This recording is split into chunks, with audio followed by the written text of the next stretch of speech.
Hi there, my name is Mr. Pete. Here I go with the 8 again. I am a 4th grade teacher. I am currently reading Holes, and we are on chapter 9 of Louis Sachar's masterpiece. The boys are getting out of camp.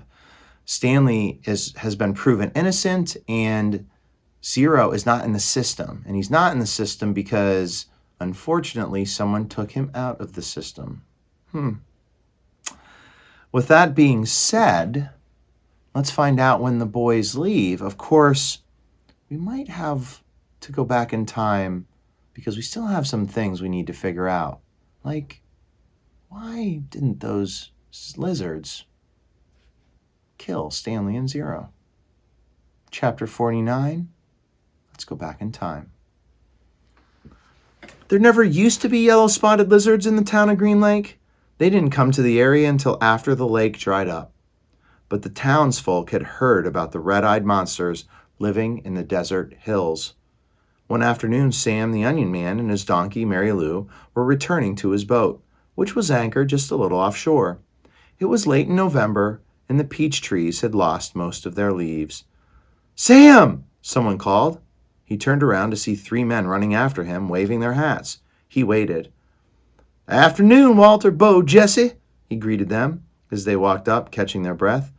"Glad we caught you," said Bo. "We're going rattlesnake hunting in the morning." "We want to get some of your lizard juice," said Walter. "I ain't scared of no rattlesnake," said Jesse, "but I don't want to come across one of those red-eyed monsters. I seen one once, and that was enough. I knew about the red eyes, of course. I hadn't heard about the big black teeth." "It's the white tongues that get me," said Bo. Sam gave each man 2 bottles of pure onion juice. He told them to drink 1 bottle before going to bed that night, then half a bottle in the morning, and then a half bottle around lunchtime. "You sure this stuff works?" asked Walter. "I'll tell you what," said Sam. "If it doesn't, you can come back next week, and I'll give you your money back." Walter looked around unsure as Bo and Jesse laughed. Then Sam laughed too. Even Mary Lou let out a rare hee-haw. "Just remember," Sam told the men before they left, "it's very important you drink a bottle tonight. You got to get it into your bloodstream. The lizards don't like onion blood."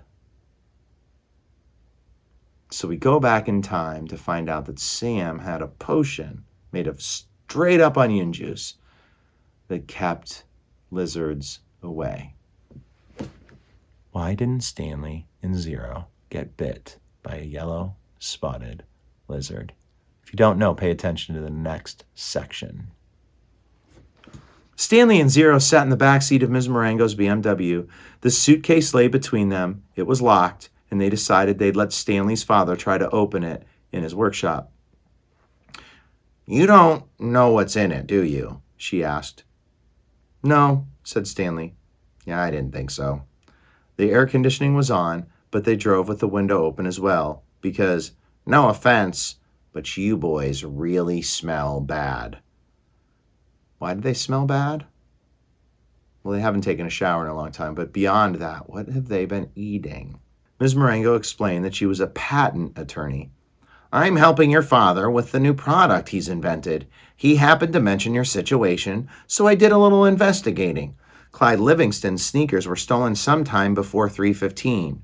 I found a young man, Derek Dunn, who said that at 3:20 you were in the bathroom fishing your notebook out of the toilet. 2 girls remembered seeing you come out of the boys' restroom carrying a wet notebook." Stanley felt his ears redden. Even after everything he'd been through, the memory still caused him to feel shame. So even after everything he's been through, he goes back to that school in his head and he thinks of how shameful it was to be humiliated by Derek Dunn. "So you couldn't have stolen them," said Ms. Marengo. "He didn't. I did," said Zero. "You did what?" asked Mrs. Marengo. "You did what?" asked Ms. Marengo. "I stole the sneakers." The lawyer actually turned around while driving and looked at him. "I didn't hear that," she said, "and I advise you to make sure I don't hear it again."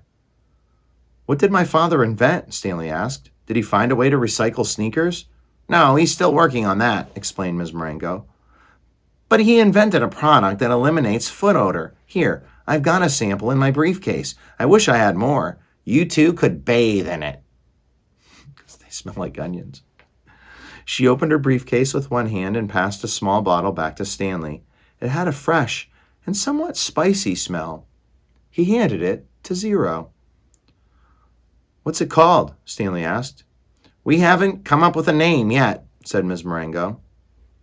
Smells familiar, said Zero. Peaches, right? Asked Ms. Marengo. Peaches? That's what everyone says. A short while later, both boys fell asleep.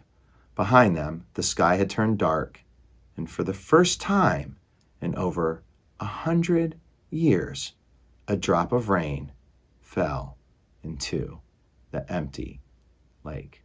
And that is the end of book 2. We saw the clouds the night before. Why is rain falling again? Can't be because he found the suitcase. So why didn't rain fall before? Maybe it was the suitcase. So think about why the rain stopped. Think about what happened to make the rain stop.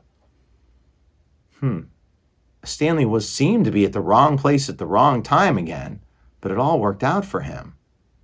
How come? Destiny is a great word. All right, leave tons of comments below. Stanley and Zero are out, and we are moving to part 3, which is one chapter, filling in the holes. Got some holes to fill in. A lot of holes to fill in. All right, we're going to stop there. Remember, my name is Mr. P. Please make sure you click that like button downstairs and you subscribe. Also, the comments are super duper important. My kids love them, and it certainly helps them out. And also to you teachers out there, please make sure that you reach out so we can start building this awesome community. All right, I will see everybody in the next part, and most certainly on the next page. Peace.